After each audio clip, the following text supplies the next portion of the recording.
Hello and welcome to the Anime Underworld. It is Wednesday, and today we are back with a new chapter, Chapter 171, Rage.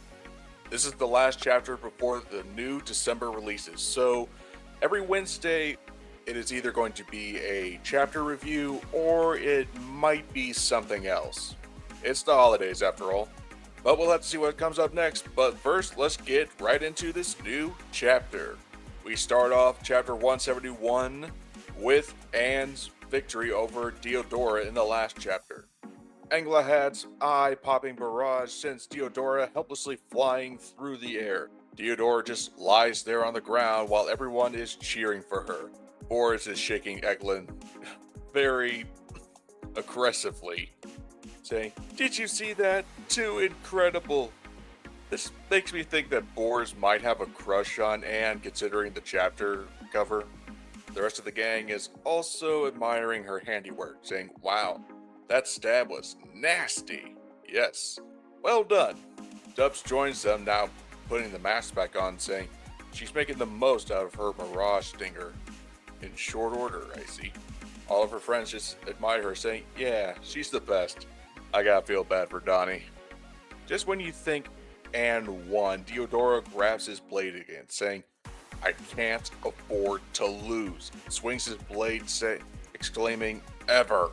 But that attack did nothing, because Bland blocked it like a boss. Anne asks him a question. "Can you tell me, is your father, Ironside, the red of the four evils?" Diodora is a little bit reluctant, asking, "Why do you know about me?" "So it is true. Then do you know about him, the boy who was forced to walk a sad, cruel path his whole life because of you?" Wow, she is really going hard on the whole Percival reveal, isn't she? Percival himself and her friends are pretty shocked that she's still doing this. And Diodora, well, he doesn't take this well, yelling, "I don't know anything about that," and starts attacking Anne again. The fight continuing with the two leaping about, blocking and parrying. Diodora's friends still tried to cheer him on, saying, "Who is that girl? Watch her moves more, Lord Diodora." They're not even close in level. So does that mean Anne is better than Diodora, or Diodora is worse? Diodora is knocked back, with Anne saying, "I just don't understand it. You have a caring father, a privileged upbringing. You wanted for nothing in your life. You had everything. So why are you in this prison where the discontent and doubtful are sent?" Wow, she's really trash talking the other prisoners in this. Is she talking about me? What would you, of all people, ever know about me? Diodora asks. I'm under no obligation to provide an answer to someone I'd never even met. Oops, he lied. Because of Anne's magic, he is sent plummeting right into the earth, which shocks, everyone.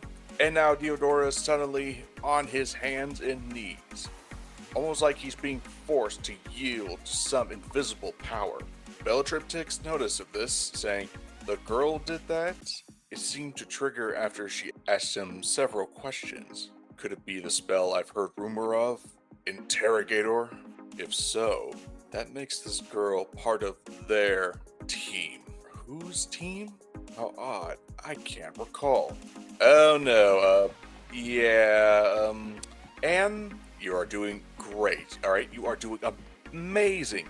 But you do have to remember that you and Donnie were spending time in Camelot as some sort of guerrilla warfare team, and if rumors of you were spreading around at the time, I think the Green Knight is going to start picking things up. He recalled Tristan briefly, and now he's starting to put the pieces together about your team. This is not going to end well. But back to the fight. Anne just scolds Diodora while saying, "If you don't want to answer me, that's fine. Soon you'll just pass out and then I'll win." Diodora's friends panicking. "Hey Turret, if this keeps up," yeah, he's going to lose. Diodora just then breaks down and cries, "I was privileged. I wanted for nothing. I had everything. Yes, I am Ironside's son, but that is all I possess. No power, no magic, not even a sound body. I am only able to survive thanks to my father and the land of Camelot." I'm just this worthless human being. But my father didn't mind. He just smiled at me kindly and said, as long as you're with me, son. And now Dad's forgotten all about me, about my very existence, and all days he spent with me. All I want is to bring those memories back for my father, the kind father wholly ruined by the 4 nights of the apocalypse.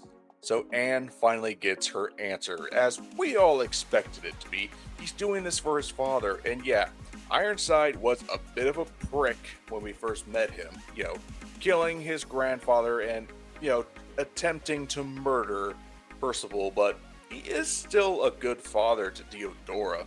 And now, because of Arthur, that's gone, so his reasons are very understandable. But before Anne could do anything or say anything, his friends decide to interfere, with Turret saying, Salvain, and then, oh god, Anne, no.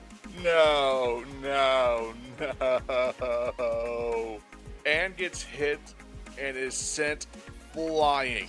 This does not surprisingly shock everyone to see Anne hurt and rolling around. She is down, and the crowd is wondering, did Diodora do something? Yeah, the guy who admitted he's a worthless human being with no magic. Sure, of course he did something. Everyone is confused, but Diodora puts it together. It was Turret. Anne gets up saying, now you've done it. But he warns her, no, don't stand back up, and Anne just gets pummeled again, smacked into the ground. While Percival is trying to yell to halt the battle, it's over, yelling that there's some sort of invisible creature in the arena. Theodora's friends start to argue. An invisible creature, you say? Maybe so, but how do we know it exists? The announcer proclaims. But they know. Call it off, Turret. You can't do this anymore, Anne. But Turret just retorts, who do you want to win, Ross? And that shuts him up, but Nastien's overheard it. Diodora just says, that's enough, just stop. But the creature, it just keeps relentlessly hurting our girl Anne. Oh no.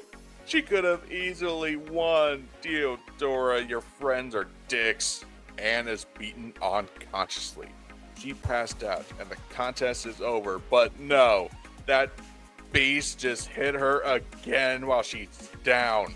It continues to pummel her. Everyone is yelling to stop. It's going to kill her. And then we see it.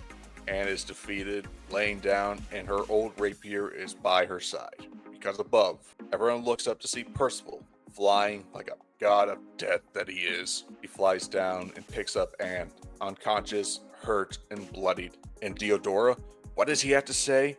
I can't afford to lose this, no matter what. I'm sorry, I hope you'll forgive me. Oh buddy, you are barking up the wrong tree, because Percival is not going to forgive you for whatever reason. Oh boy.